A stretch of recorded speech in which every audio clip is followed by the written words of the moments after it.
Breaking news! Something has changed inside the Miami Dolphins, and I don't think enough fans are paying attention. Because while everyone has been focused on training camp getting closer, another conversation has quietly been developing behind the scenes. Who are the biggest winners and losers of this entire Dolphins offseason? And trust me, some of the answers are exactly what you'd expect. Others might completely surprise you. Think about everything that's happened over the past few months. New leadership, major roster decisions, contract extensions, draft picks, position battles, players climbing the depth chart, and others who suddenly find themselves fighting just to keep their jobs. Now that we're only about a month away from training camp, the picture is becoming much clearer. Some players couldn't have asked for a better offseason. Others may be entering the most important few weeks of their NFL careers. And honestly, I think one player's situation stands out more than all the others. Because just a few months ago, nobody was questioning his future. Today, there are legitimate reasons to wonder whether he'll even be wearing a Dolphins uniform by the time Week 1 arrives.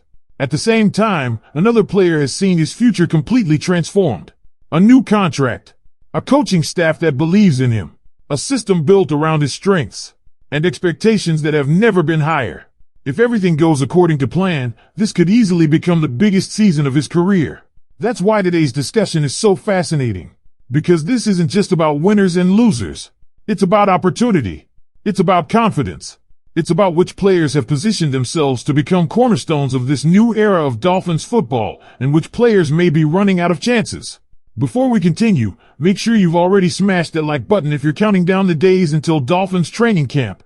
And today I want to hear from the most optimistic Dolphins fans watching. Comment below. Go Dolphins! The best is yet to come. Let's fill the comments with positive energy as this new chapter for the Dolphins gets closer to beginning. Now, my personal opinion is simple. Every offseason creates winners and losers. That's the reality of the NFL. But what I like about this offseason is that many of these changes weren't random. They reflected a clear direction. The organization rewarded some players with confidence, opportunity, and long-term commitment, while creating real competition for others. Now comes the hard part, proving those decisions were the right ones once training camp begins. The closer we get to training camp, the easier it becomes to identify which players are entering the season with momentum, and which players are running out of time. Because when you look back at everything that happened this offseason, a few names stand out immediately. Let's start with the biggest winner, Devon Achane. Honestly, it's hard to imagine any Dolphins player having a better offseason than he did. Think about everything that happened. First, the organization made a long-term commitment by signing him to a 4-year contract extension that keeps him in Miami for the next 5 seasons. That alone tells you everything you need to know about how this front office views him. They aren't simply hoping Achane becomes an important player. They're building around him. And it didn't stop there. Look at the moves Miami made across the offensive line. The additions, the investment, the commitment to becoming a more physical football team. Everything points toward creating a better environment for the running game. When you connect those dots, it becomes obvious why expectations for Achane continue growing. A long-term extension, more investment up front, a scheme expected to emphasize a physical rushing attack. It's difficult to imagine a better situation for a running back coming off a career season. Now compare that to one of the biggest losers of the offseason, Tyrell Dodson. And this has nothing to do with effort. It has everything to do with competition. Because while Dodson was trying to secure his place on the roster, the Dolphins invested heavily at linebacker during the draft. Jacob Rodriguez arrived with expectations of becoming a foundational piece of the defense. Kyle Lewis also entered the picture as another linebacker viewed as part of the team's future plans. Suddenly, the depth chart became much more crowded. Jordan Brooks remains in the room. Willie Gay is also part of the equation.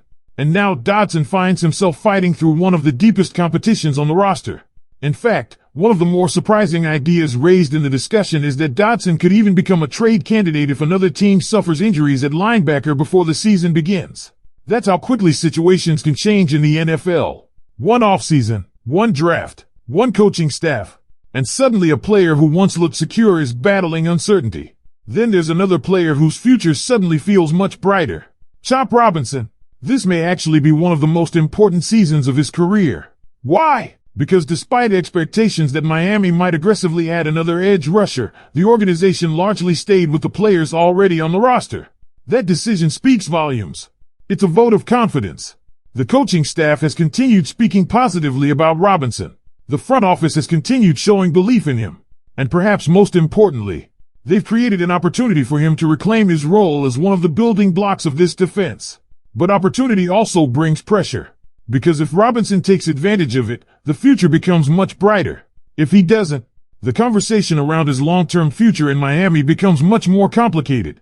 Then we arrive at another fascinating name, Austin Jackson. And honestly, his situation may be one of the clearest examples of how quickly things can change under a new regime. Unlike a chain, Jackson didn't receive a long-term extension. Instead, he's entering the final year of his contract after dealing with injuries over the last 2 seasons. Then the Dolphins drafted Caden Proctor, a move that immediately created speculation about the future of the offensive line. According to the discussion, Proctor is expected to begin at guard before eventually projecting as a future right tackle, making Jackson's long-term future with the team much less certain. That doesn't mean Jackson can't have a strong season. It doesn't mean he can't help the Dolphins. But it does mean every snap suddenly carries more importance. Because he's not only playing for this season, he may be playing for his future. And that's exactly what makes training camp so compelling. Some players are trying to build on momentum. Others are trying to protect their jobs. And every practice is another opportunity to prove they belong. Another player whose stock has skyrocketed this offseason is Greg Dulcich. And honestly, the more you hear about him, the easier it is to understand why there's so much optimism surrounding his role heading into training camp. The Dolphins didn't just add him to fill out the roster. They made a meaningful investment. Among the players brought in by the organization, Dulcich received one of the most significant contracts behind Malik Willis, signing a 1-year deal worth $3.25 million. That tells you something. It tells you the coaching staff and front office see real value in what he can bring to this offense. Then you combine that with what has reportedly happened throughout OTAs and minicamp. According to the discussion, Dulcich has emerged as Malik Willis's favorite target during off-season workouts. That's not a small detail. Quarterbacks naturally develop trust with certain players. Those concepts aren't about replacing the traditional passing camp even starts. It's worth about creating stress for opposing defenses. There's also growing belief that because every time Mims goes into breakout season after finishing last year on a strong note. Do they follow him? In fact, the discussion even raises the possibility that he could become one of Miami's leading receivers if that chemistry continues to grow. Never touches the football on a particular play. Now let's talk about another player whose alone can create opportunities elsewhere. And according to the discussion, that's an area where Denver simply didn't take full advantage optimism that he could carve out an important role. The numbers referenced showed the Broncos ranking near the bottom of the league in pre-snap motion usage for a significant portion of the season. The Dolphins added 3 wide receivers through the draft. If that changes this year, Coleman players like Marvin Mims could become much more involved. Chris Bell. And that's why there's growing excitement surrounding his future. Competition became much tougher than anyone expected. Physical tools have never been the question. Then came the reports from off-season practices. His speed is obvious. According to the discussion, his acceleration Kevin Coleman Jr. has outperformed Apple. His vision with the football is obvious. Apple has struggled to consistently make plays and has finding the best way to maximize those traits. That doesn't automatically mean you won't make the roster. Now let's circle back to Jack Plummer for one final thought. The expectation is that Chris Bell beginning the season on the PUP list could improve Apple's chances of earning one of the final receiver spots. Bo Nix remains firmly entrenched for a major role. He now appears to be fighting simply to secure a place on the 53-man roster. But every successful NFL organization constantly evaluates inexpensive opportunities to one of the most encouraging stories that isn't getting enough attention. Why Plummer's name has become so interesting. After an extremely difficult rookie season, if he truly has continued developing whether Miami would immediately look for his replacement. If his MVP season accurately reflects his growth, the organization chose a different path. If his decision-making rather than